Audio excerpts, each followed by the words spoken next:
let me start with a little bit of audience participation. So I think everyone is probably familiar with the context of trust in the world we live in is a bit of a crazy, messed up thing. I just want to get I just sort of Googled and got a bunch of brands, and I want to use this to kick off a question that I have for you, which is brands that you really trust, not that you love. We all have brands that we love. Some of us are wearing some of them. Some of us will eat some of it tonight.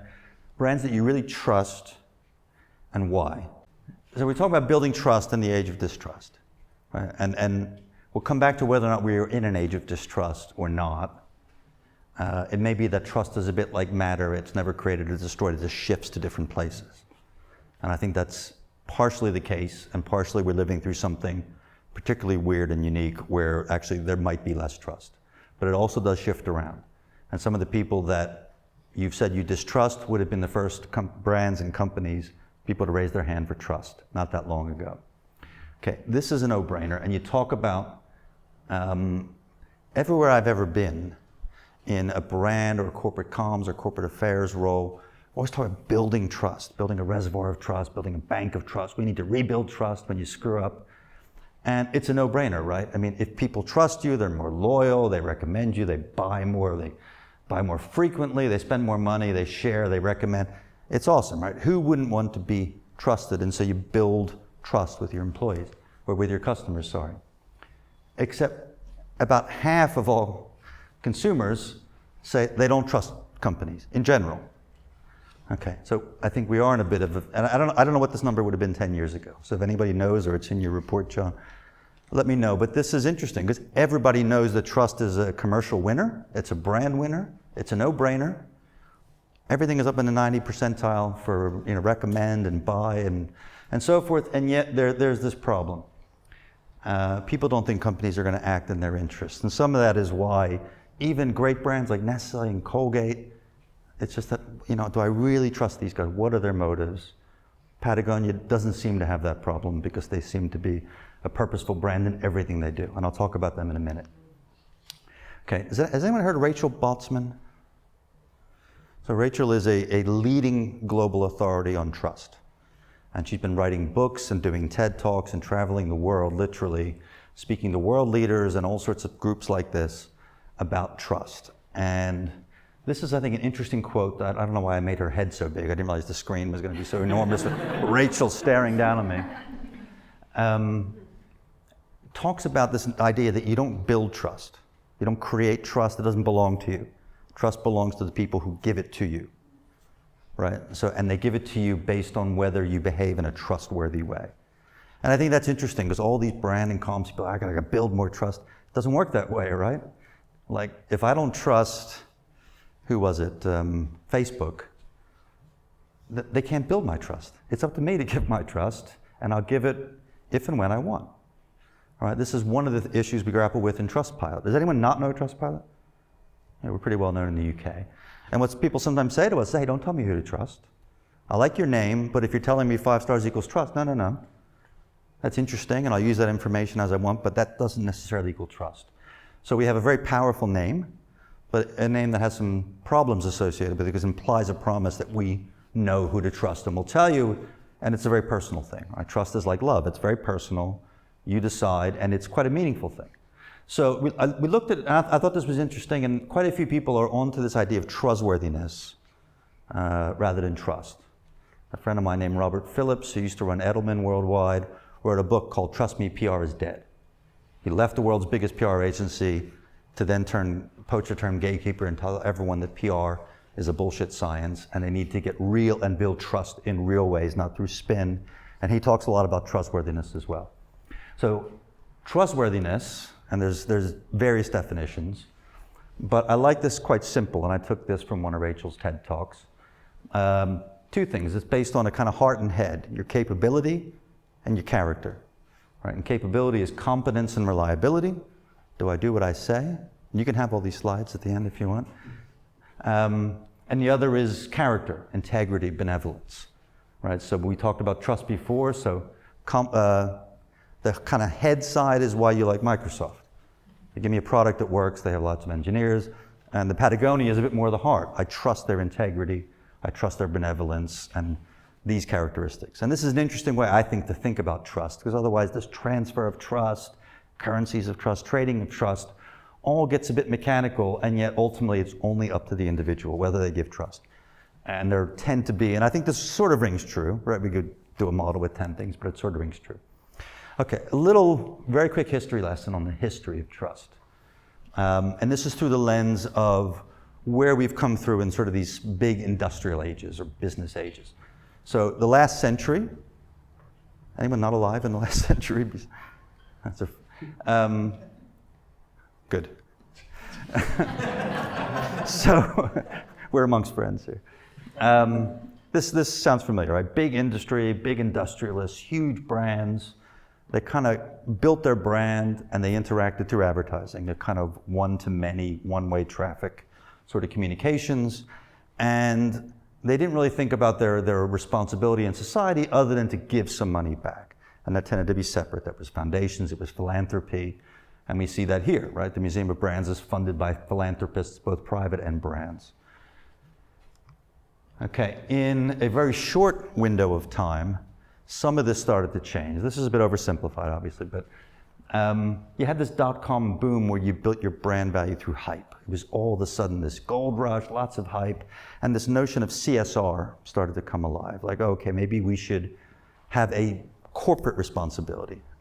I've worked in CSR pretty much since around this time, and I've always hated the phrase because it's corporate. Like, you know, corporate to me doesn't ring true as a real thing that consumers relate to. Like the company, the corporation should set up a scheme over here. And that's been around for a while and still is, and probably most of you work for a company that has some sort of CSR report. We then kind of the tech boom and the telecoms boom and all that kind of went a bit sour. And from that emerged these big tech superheroes, right? The Googles, the Facebooks, Apples, etc., who really kind of had incredibly powerful brands, who had tens of billions on their balance sheet in brand value. Think about how much of Apple's valuation is down to their brand. It came less about hype and digital and brand experience. So if you've worked over the last 20 years, you know, everybody has been obsessed with whatever agency, PR, ever, it's all about digital, right? And how do we create an amazing digital experience and create an experiential brand? And we started to talk a lot about purpose, like what's our purpose and how to be more sustainable, and people really care about environment and stuff. And then we've got to where we are now, where all of a sudden these guys are the villains and the monopolies, right? And I'll show you a slide in a minute, just that really brought this home to me today. Now it's not just about the digital experience, it's the interconnected, the real world and the digital world all fit together, especially if you're under the age of, say, 35. There is no distinction. You're expecting unbelievable off-the-charts experience, and these things merge between your smartphone and your connected TV and everything else. And now this kind of thing, trust has become a much more important part of your brand and how you interact with the world, right? Which is a higher order thought than my sustainability report, unless you're Patagonia, in which your whole brand is built on sustainability. So I'm cycling into work this morning. I'm doing what I shouldn't do, which is have one earphone in, listening to Radio 4. And Rana Forahar was on Radio 4. Did anyone else hear this besides me? And she's like, I just wrote this book, Don't Be Evil, How Big Tech Betrayed Its Founding Principles in All of Us. So this is really about big tech monopolies being the villains of the piece all of a sudden. And pretty much any audience, if you say who is a brand you don't trust, a hand will go up and says Facebook. I did a talk a couple of years ago, and I asked people who wanted to work for Facebook, and everyone raised their hand. I met Rachel Botsman, who asked me to come and do a talk at her MBA course at Oxford, and I asked the same people 2 years later, and not a single hand went up. Not a single, from everybody to nobody, despite the free food, despite the big salaries, despite all that stuff, because they've entered this camp of evil tech company monopolies. The penetrating indictment of how today's large tech companies are hijacking our data, our livelihoods, our social fabric. They're stealing, they're ruining the social fabric and our minds. And this is from someone who writes for the Financial Times, so a heavyweight thing. And does anyone not recognize this meme in the world today? Okay, so something has really changed. My career has kind of gone through these paths. So I started off as an aid worker, I went into journalism, Building brands and brand experience is why I put the O2. It's like the ultimate investment in brand experience. And then I started my own NGO about children's rights in the internet. Facebook was the enemy before anyone else knew it. I said, why are you stealing our children's data? And why are you not informing them how to read your T's and C's? And we built a Bill of Rights for young people in the internet, and I'm still involved, and it's still important. And now everyone gets it's important to all of us, right? And now I'm working in trust. So we got this interesting challenge here with Trustpilot to build trust. So I'm going to give you just a few slides on Trustpilot to give you a sense of how we're thinking about this, and I'm going to give you some tips that I think may be useful in any brand navigating this journey. So we started in 2007. We were started by a Danish guy named Peter Molman. I just came from a meeting with Peter. He's still the CEO, he's still the founder, and he had this very simple idea. He was building a small e-commerce business, selling little pen drives and things, and he found that he could not get anybody to see him as a credible seller. They thought he was just a kid in the basement, and the truth was he was just a kid in the basement selling these things. But he noticed that if he sold them on eBay, he could get people to buy. And one of the reasons was eBay had reviews. And the reviews, if you have enough 5-star reviews, you go, oh, okay, I'll trust this kind of company. And lo and behold, you can get some sales. But he didn't want to give all his business over to eBay because there were 30 others like him, and because eBay takes half your margin as a marketplace. So he said there's a need for this in the internet. And the flip side for him, and he talks a lot about his mother, and said, I wanted my mother to get online and be able to buy stuff because it would make her life easier. But she was like a lot of people. She felt, in 2007, nervous to give her credit card. This is what you call a trust gap. I just watched one of Rachel's TED Talks yesterday to kind of prep me for this, and she talks about trust gaps and then trust leaps. You know, you got to leap over that gap. And Trustpilot was a way to help people make that leap. Other consumers have said it's okay, so it must be okay. Right? We all recognize that story. And this was the solution. This felt novel at the time. This is very familiar. And Trustpilot didn't invent this. This is all over the internet. 5 stars. And it's become stuck? No. So this idea of this sort of currency of trust, which kind of became a different sort of thought as a symbol of trust, is that star itself. Like, our goal would be to live in this neighborhood, and people will go, okay, I like that. Yeah, I trust this company, share it with others. This is a trustworthy company. Which is why this, for us, this idea of a universal symbol of trust is powerful rather than just lots of companies more and more using reviews. Because we think that the Trustpilot system is built in a very trusted way. Others are built in a less trusted, some even a scammy way.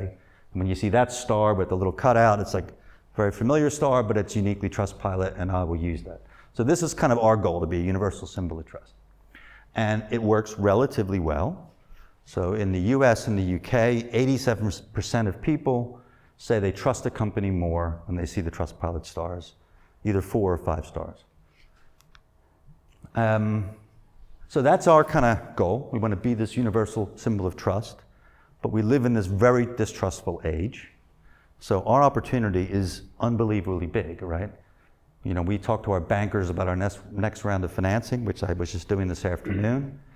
And investors want to know, what is your TAM? People know what a TAM is? It's your total addressable market. And we go, everybody, right? The 200 million companies in the world that have a website. This is a universal idea, a universal symbol of trust. But these are tricky waters because we live in this age of distrust, and you could easily slip into your symbol being a symbol of distrust, and that's quite an existential threat if your name is Trustpilot. Right? A very implicit promise in our name. Trustpilot will help you find who to trust. So we think about this, and I think about this a lot. And as someone who's worked in a lot of brands, thinking about how do you kind of build a trusted brand in these very complex times, in the knowledge that you strive to be perfect, but you can't be perfect, and you're going to have screw-ups, and you're going to have mess-ups, and someone is going to be a shitty company that's trying to use your system to show the world they're better than they are. And we work hard for that, but it's not, you know, we work hard to protect that and police that, but it's never going to be foolproof. So this is a fascinating, you know, sometimes, you know, you think, God, I could be selling paint, or I could be kind of doing, God knows what, confectionery, which is, you know, fun, but this feels quite purposeful, this feels quite interesting, and really hard. So this is what I think about and my colleagues think about a lot. Okay, so we've shifted from this trust gap. People didn't know who to trust. E-commerce was a new thing. E-commerce has grown by 30 to 50 times, depending on which data you look at, since 2007. It's a norm. Everybody's using Amazon. We're buying our groceries, whatever. This country is leading in e-commerce, but everyone else is sort of catching up. So we no longer have this gap. We now have, everybody's used to being online, but we have this crisis. And this is a funny picture, because I took a picture of this magazine, which is sitting in my home office on the table where I work when I'm at home, and these hands were not on it. So I gave this to a designer, and they came up with a way of somebody reading this, but I actually just took a picture on my phone because I keep it in my office as like a reminder that this is the way we think and feel these days, and everybody can kind of relate to that. I'm going to show you a little video. I think there's a brand. Does anyone know who Yext is? So Yext is they're a company they're a B2B company, and they help companies gain control of all the places on the internet where their brand is being cataloged or presented in various marketplaces and search engines and things. You can see a dashboard and kind of keep some control. So it's a little geeky, but they did this ad. This is their first ever ad, and I thought this really captures this age of distrust really well. So I hope this works. Chestnut-sided warbler. Definitely. That's a bat. Slow backswing. Follow the club with your head. Okay? You get a lot more distance that way. Who wrote Metamorphosis? Kafka. Francis Ford Kafka. Black Friday falls on a Tuesday this year. You're welcome, Internet. So, I mean, I saw that and I thought, that's just really clever. You know, this guy Todd going out and telling everybody some bullshit. And this is kind of like how it is, right? Is everybody's online and nobody knows what's the truth anymore. And to me, that was a great kind of visualization of that magazine cover. Like, you know, we have not just, I mean, it's easy to pick on him, right? But, you know, this is a guy that lies his ass off every day of the week, and 80-some% of Republicans approve of him. Like, I can never get my head around this. I feel this, and we were talking about this, the immigration officials are the things that embarrass me most about my country, right? You can hear my accent. I've lived here for 25 years, so I'm kind of half and half. And I kind of have to not stress myself out in despair every day that this is the man who represents my country. And this is like the ultimate kind of flag carrier for the age of distrust, right? The lack of truth, the end of truth. And I love this picture because he just looks like such a con man in this. He looks, you know, P.T. Barnum, look at me with my cheeseburgers, and Abe Lincoln looking there, Honest Abe, going, you know. So, like, if you can capture this idiot in one picture, like, this is it, right? And yet, maybe he's impeached and maybe he's reelected, right? Because the Senate's not going to convict. So we're still sitting here thinking, God, he might come back. What world do we live in that this guy who lies his ass off every day and seems to have no character whatsoever is popular? It's this kind of divided world we live in. And it's too simple to say this age of distrust is down to him, but he's sort of the poster boy for our loss of trust in politics. I could put Farage up here, I could put Boris up here. You know, something has changed dramatically in the way we think about how we relate to what used to be trusted institutions. Like, our parents would have thought differently about the politicians that they elected. We're the 5%. We're Yeah. the 5%. Yeah. We're ignoring the 95%. The rest of the world don't feel the way that we do. Well, I hope it's not 95%. I really hope it's not 95. I'm amazed by the number of people that like Trump. I'm in America. Every time I'm in America, I meet people I can't believe like Trump. Yeah. Well, and I'm like, I suppose you and I are the same, because we're not able to see any common ground with those people, right? Because if someone says, I love Trump, I can't get it, right? And you probably can't get it either. This is the other poster boy, right, for this age of distrust. It's not a surprise that the first hand that went up said Facebook, right? And this kind of image of sort of poor Zook being on trial in front of the world And I just love, all the TV cameras. Behind them are all these clueless senators that don't use Facebook and don't even know what questions to ask. But all of a sudden, the year before this occurred, or 2 years before this occurred, I'd set up iRights. We were championing this Youth Bill of Rights. And the people that really cared was the third sector, was charities, it was ChildNet. And we had endless meetings with Facebook. They opened themselves up to us, but they would not budge 1 inch. And we were saying, you have turned children into the product that you sell. This is a disgrace. You need to change the way you do things. And the question that people asked me most was, doesn't this apply to all of us? Like what you're saying about this Bill of Rights, the right to know what's happening to your data, the right to safety and support if it causes stress or anxiety in your life, the right to remove anything that you've put up before it gets put on the internet forever. Because who hasn't made a mistake when they're 12 or 15? And that was really new to people. And then Cambridge Analytica happened, and all of a sudden, everybody sort of got it. Right? Edward Snowden was another moment where we all got that, at least the US government was snooping on people, and maybe every other government was. So this was a big change. And this is why all the hands don't go up when you say, hey, do you want to work for Facebook? And this is why the digital titans are the sort of the enemies and the villains, not the heroes of the story anymore, including the big ones, the Apples and so forth. And this kind of struck me, like to have this guy, he was the hero of the story. He was the ultimate billionaire tech entrepreneur. He's called a digital gangster for the whole world. The whole world was watching this moment. So something has really changed.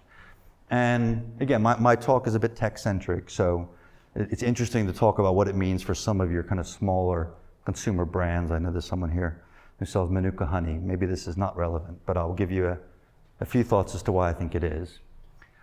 This is really striking. 72% of consumers, this is from a study 2 years ago, and the data has gone down and down in the 2 years since, or 1 year ago, sorry, 2018, it's almost 2020. 72%, 3/4 of consumers trust digital platforms less than they did the year before.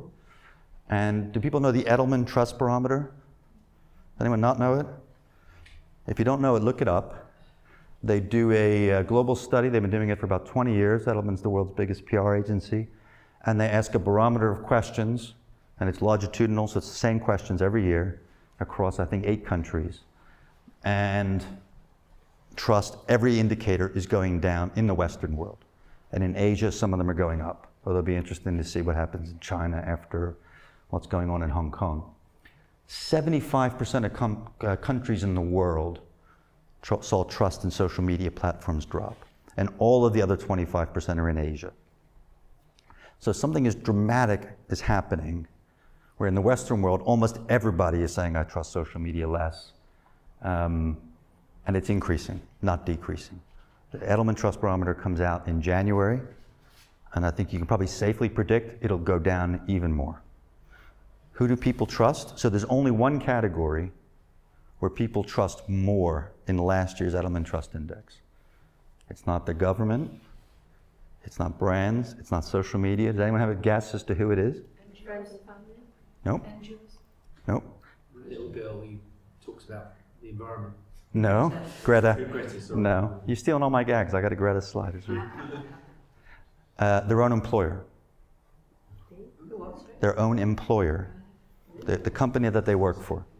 Last year went up in a sea of everything else, dropping like a stone. If you don't say that, you should be looking for a new job. No one here should be working for a company that they don't trust and feels looking out for their interests, right? We're all in the 5%, we have choices, right? So if you wake up feeling like that, my strong advice is go get your CV polished up, because you shouldn't feel that. Yeah, and nobody's perfect, right? So this is a dramatic thing. And in my world, in reviews, and we're kind of a niche social media platform, we've got the same problem. Does anyone remember this? Yeah. So this is the kind of thin end of a big wedge, right? So these guys pulled this hysterical gag and made this garden shed where they were literally like putting shaving foam on those, men, you'll know this, those like big mint things at the bottom of urinals, and put shaving foam and sprinkle some stuff and say it was this wonderful 5-star meal, and it became the #1 rated restaurant in London on TripAdvisor, just as a gag to show how easy it is to game that platform. They've taken all these. No one had visited. No one visited. And then they invited some people out. and they served them microwave food, and they went, "This is the best restaurant ever." So, shows you how easily led we are, and it kind of shows you, their point was, you can game these platforms, right? And of course, Trustpilot, we are super serious about policing our platform and preventing abuse, but we can't be 100% sure. Someone right now is gaming our platform as well, and it pisses me off, and we're trying hard, and we're investing a lot of money, and we're doing all sorts of crazy tech to kind of get to the bottom of it. In fact, a funny story was that we had a meeting today. We were looking at all the management data for the company. And in the US, we've had this massive spike of fake reviews over the last month in big volume, in the tens of thousands. And we worked out that these fake reviews are being written by robots, and these robots are clever these days. And we all think we can spot it, but we can't, because they're clever. And our robots, we have these automatic fake detection robots, they're sniffing out the fake reviews. So there's this robot war going on our platform. Some are writing it, some are detecting it. And you step back, and the PR man in me goes, I've got to, there's a story here to be told, how this phony war is happening between the robots. We can't make the promise that we are fault-free, and that's we close the platform down and only allow people who are invited. And then companies have all the control. It's no longer pro-consumer. So, this is, we've said, Which has been running a campaign in the UK about fakes on TripAdvisor and fakes on Amazon, and it's a challenge, and there's been a lot of media on this. So I've got a kind of a top 10 list for you all. Some of these pose the question rather than give you the answer, but there's some insight in terms of some of the things that I've been thinking about, that may be useful or may not. And I think this age of distrust that we're in, and this trust as the currency of corporate brands and company brands and FMCG brands, is still a new thing. So in a year from now, this presentation will be different. Maybe the insights are different. But some things to chew on, and hopefully they're helpful. One is that the thing that was always true, is still true, is relentless focus on the customer experience is the thing that will help you win.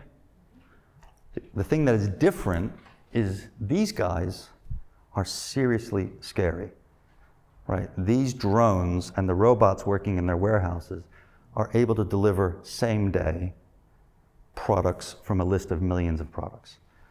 And if you say brands you trust or don't trust, Amazon will be on either side, depending on how you pose the question. Do you trust them with your data? Well, I'm not so sure. Do you trust them to get the package there tomorrow? Yeah, I trust them for that. So this is a very, very formidable company, and this kind of little evil-looking picture of a Jeff is, Amazon is about amazing customer experience. I was just going to say, I order loads on Amazon, and the few times there's a problem, it takes a while to actually find the, contact us. They don't make it easy. But my God, when you contact them on the chat, it's incredible. Yeah. They just sort out the problem, which is quite big, wrong package, or whatever the problem is. It's amazing. They sort it out. It's a machine. 50%. The person sorts it all out. I don't know if it's a real person, but they sort it out. Yeah. Send you the new product and the whole thing, and it's incredible. If you want to get the number. Because they're a customer experience company, but writ large, right? Like, Jesus, if you're selling online, these guys are seriously scary, right? And I had my own kind of experience. This is my son Max. This was his 14th birthday. Max is obsessed with baseball, and he's lucky because hardly anyone in this country plays baseball but him and his gang of a few hundred other kids, and so he gets to be a big fish in a small baseball pond in this country. And for his 14th birthday, we were going to buy him a net where he can hit the ball into the net in the back garden. And my wife and I each thought the other one had bought it, and it's the night before the birthday. And we were desperately reaching out to the one baseball specialist called Baseball and Softball UK to try to get us this net, and they're only in Berkshire. And I know the guy that runs it because for my baseball club, which is just up the road at Wormwood Scrubs, we buy all our kit from them. And these guys could not service. I will come out, we'll drive out, we'll figure it out. The only place to get this net was Amazon, right? So I am a desperately, keen specialist consumer who wants to work with this family-owned specialist business, and I can't because Amazon can serve my needs better. So this is a bad story. This is a good story. How many of you know Zappos? Okay, Zappos sells the same product as Amazon. They sell customer experience, customer service as the product, right? They're a shoe seller, but shoes are a commodity, right? So any pair of shoes you can buy on Zappos, you can buy somewhere else. But their thing is the heroic customer experience. So this is a guy, Steven, who had a 10-hour, 38-minute customer service call with a customer over a pair of shoes, or several pairs of shoes. He took a break to go to the toilet, and that was it. At 2 hours something, his colleagues were bringing him food, and this is something Amazon can't do. You can send them an email, they'll sort out the delivery, but they can't put a face to it like Zappos can. Zappos is an online seller, but they have created this heroic customer experience that can out-Amazon Amazon. And that's what brands need to do today, right? They need to find a way to out-Amazon Amazon. You know what Amazon did? They bought them. They went out and bought Zappos because they found the one company that could outdo them in customer service. And now they own them. So I don't know what the moral of that story is. This is Tony Hsieh. He's the CEO of Zappos. And his story is he'd sold a company, became a mega millionaire, sold his company to Microsoft. And he said, the reason I sold it was because I actually hated the corporate culture I created. So a lot of entrepreneurs, I think he sold it for 250 or 300 million, enough to make him very wealthy, but it's not a kind of unicorn. It's just like, it became a poisonous culture. So when he became CEO of Zappos, it was all about creating this really kind of wacky, fun culture, and they celebrate fun and a little weirdness as their sort of their core employee proposition.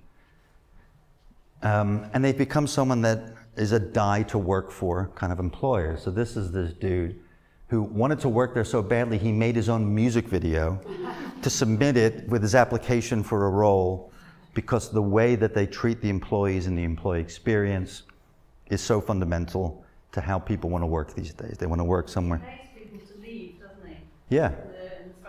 They get to work there for the first 3 weeks, and if they don't fit, or they don't think they fit, then he pays them to leave. Right. Because who would leave this place that, you know, and there's, if just YouTube them, and there's so many great stories. And as a PR story, to be the weirdest and wackiest, funnest place to work, endless amounts of great PR, and it kind of builds and builds and builds a brand that people think, oh, I love Zappos because they have this amazing service and cult, and they just sell shoes online, right? I mean, it's not the world's most exciting company, right? But they've managed to kind of do that. This is a bit more serious. We all are desperately keen to protect our privacy and protect our personal information, and Ed Snowden and Zuckerberg helped us understand that our data is being used and abused, and yet we all want these amazing services and experiences, right? And this is a paradox because all this personalization comes by having access to your data. So, and it's a different kind of set of data if you're a baby boomer versus if you're a millennial, but I understand how companies use my data. Even the millennials, people don't really know, and it makes them anxious, but they want all these personalized offers that only come when you give over your data, so they can know and they can predict and they can personalize. So this paradox, I do not have an answer to. And if you figure it out, open an agency and become very wealthy, this is the question that all of us as brand owners, marketeers, have to grapple with, is how do we treat people's data in a respectful way, but use the incredible power of that data to give them the kind of experiences that Jeff does at Amazon. So it's a hard question, and no one has the answer. I don't, and everyone's got to find their place on that continuum. This one is interesting. So a lot of my time at O2 was spent, after Telefonica acquired us, I was looking after what's called social business across Europe, doing big programs for the environment and young people, investing a lot in things like digital skills for young people, things that were really meaningful at scale. So 100,000 young people that we impacted. And that, I think everyone can recognize that it's become a sort of a thing, right? Purposeful brands. And I picked a few here that have done, I think, interesting work. I don't know if you've seen these campaigns. That one is Microsoft, and they did a big, beautiful, epic ad of young people with disabilities who are not able to game in the same way their friends are. And they built their Xbox controllers in ways that are really good for accessibility for kids who have deformities, and so they can have the same experience and belong. And it's a beautiful story. And that one I think is quite well integrated into the core product. This one is Cadbury's. Have you seen the Donate Your Words campaign where they took the words off the packaging? So this is a campaign for every time you buy a Cadbury's, one of these unbranded bars, they give 30p to Age UK. And it's about loneliness in the elderly, which is quite nice, but a little bit off. Like, is that really what Cadbury's is about? But what was amazing, and I'll just show you this one kind of snippet of the video, is they got so much brand exposure. So this is on Gogglebox. They spent 5-10 minutes, everyone watching this ad. And so if you're the PR people for Cadbury's, you would be thrilled with the success of the campaign. Adverts like this make you realise that you could be nicer and more aware of the people around you. And it doesn't take much, does it? It doesn't take much, no. Cup of tea for one, it must live on his own. I dread that one day, being lonely.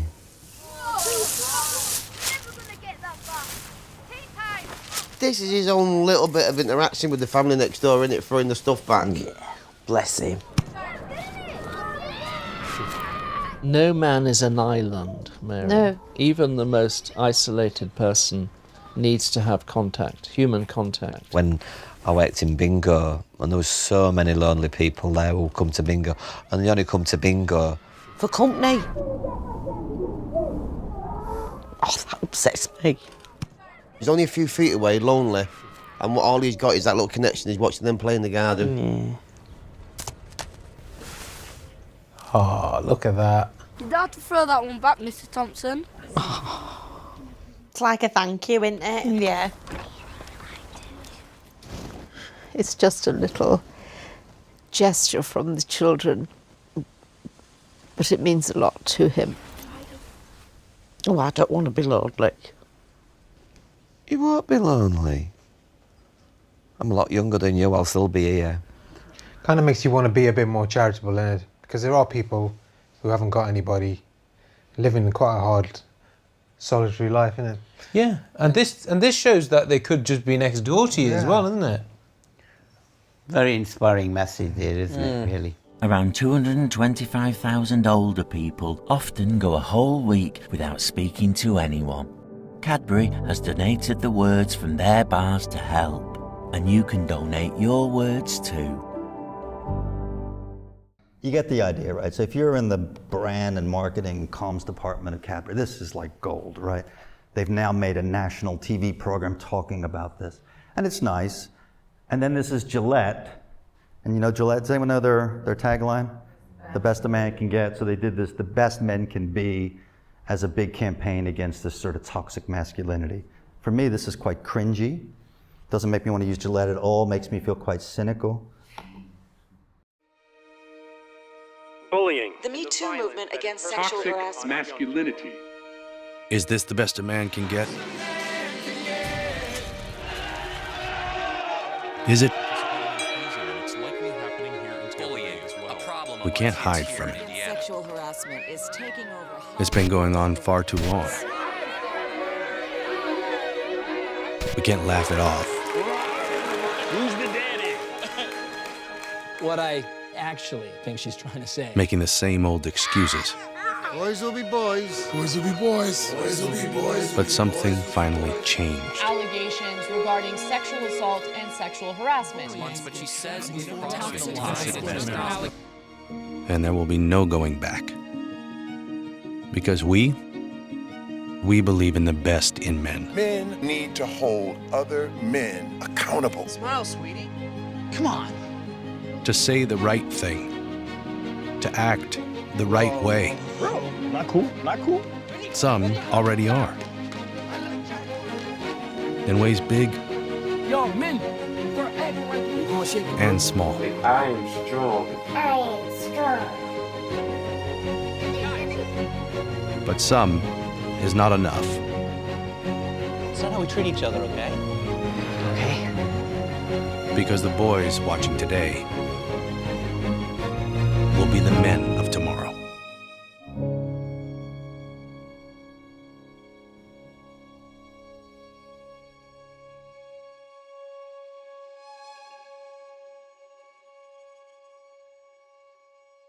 All right, you get the idea, right? So every brand is trying to play in this space. Right, I briefly had set up a consultancy called Core Purpose, and our idea was to help brands find these sort of campaigns. But very quickly, some of this feels kind of like, for me, the Gillette one's really cringy. I just think I don't need Gillette to lecture me on how to behave in the world. And it just feels too cute. The best a man can get, the best a man can be. I mean, really, they've been selling these razors, a big manly men shaving. It feels, other people may love it. For me, it feels a bit odd. And so I say, standing up for something is great. Cadbury's is doing it, Microsoft is doing it. I do love what Microsoft's doing. Right? They're making their product accessible. Standing for something is even better. Okay? Does anyone know who this brand is? You know. This is Patagonia. So Patagonia was built from day one to be about environmental sustainability, to be about resource preservation, recycling, and they have about as loyal a following as you can have. And when the president came in and he decided to undo these national parks that Obama created, because he's a dick, and he decided, Obama did it, I'm gonna undo it, then we're gonna, shrink this. These guys, how many brands do you think have a right to sue the president of the United States and to get millions of people behind them, right? Gillette does not. Patagonia does. So, and this is timeless, right? So build your brand to really stand for something, and whatever you guys are doing in your career, this is, whatever you set up in your DNA, this is what appeals to people like us, to millennials, to Gen X and Z, really getting involved with brands that truly stand for something, right? Not just to badge something because it's a good marketing campaign. And we all like Cadbury's, but it's not Patagonia, right? A nice campaign, not Patagonia. And this holds true, this is timeless. Okay, a couple others and then we'll wrap up. This is a kind of a Trustpilot slide, so health warning on that one. One of the things that these companies have in common is they've completely disrupted and created a new marketplace using reviews as a way to validate a new behavior, to help people get over this sort of trust gap, to make the leap using reviews. And we know all of them. Get in a strange car, get into a stranger's house, buy from sellers you don't know on Etsy, Amazon, the biggest company in the world now. And I think every company, this is a shameless sales pitch for Trustpilot, but it doesn't have to be Trustpilot, it could be anybody. If you don't have a system to build trust through reviews, if you're selling online, you're at a disadvantage. And Jeff has one more leg up over you. So this is kind of what we sell at Trustpilot. FIFO sells it, lots of people sell it, and you can do it in different ways, but you need some way to validate that others trust in your brand, particularly when you don't have the marketing spend that others do.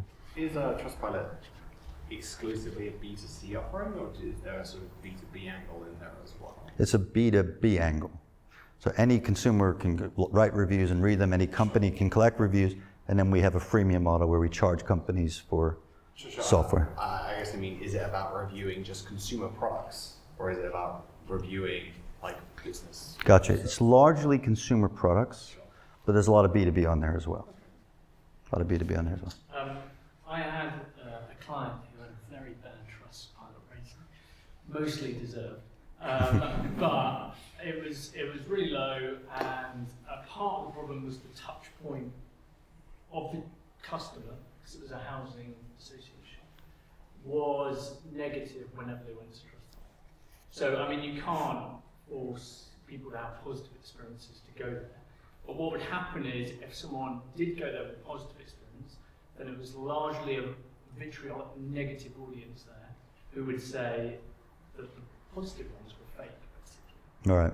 And so they just couldn't battle it or couldn't do anything about it, and so in the end just sort of ignored it and left it. Is that a common problem? Yeah. And how should companies be trying to tackle that, or should they just try and build their brand and ignore that? Yeah, the problem is usually more in reverse, is that companies are accused of trying to hide the negatives and only show the positives, actually. But when your brand gets tarnished and people have a beef with you, in this case it flipped. People challenge the positive reviews. It's not perfect, right? And one of the biggest buzzwords in brand building and marketing, social proof, it's 2 words. You can't avoid it. right? So this housing association can bury their head in the sand, but if it's not on Trustpilot, it's on Twitter, it's on Facebook, it's at the pub, they've got a brand problem, and Trustpilot is a symptom of that. Where I get worried is if people who don't know this housing association pile on and just give them a kick like happens on social media. We have rules against that. It's not the easiest thing to police sometimes. Or if companies try to weed out the one-star ones, but we think this is fake, we think that's my competitor, we think that's some other housing association. It's a really difficult thing to say we're for companies and consumers and independent of both, and we have all these rules and things. Let's talk about that more over a drink, because I want to wrap up because you're all probably quite thirsty. So this is something everyone needs to think about. I'm going to skip these next two. I'll go to the last two. Does anyone recognize this guy? So his quote, "We bet our whole company on the hope that with the right design, people will be willing to overcome the stranger danger bias." Supreme. Nope. He's a very rich man now. Joe Gebbie is one of the founders of Airbnb. So when he started, people thought he was insane. Like, couch surfing, okay, but it's not gonna threaten the Hiltons of the world and the Hyatts of the world. It's the biggest hospitality company in the world. And what's interesting here is he's a designer. So Airbnb started because there was a big design event in San Francisco, and they couldn't find a place to stay, and they thought, hey, why don't we take this insight back and rent our sofas out when there's big events. They were students, didn't have a lot of money. So design has been at the center of the way Airbnb has built their brand and helped people make this trust leap from either renting their house to strangers or staying in strangers' houses, because we have a bias toward what's familiar, which is why you go to the Holiday Inn and not someone else's house.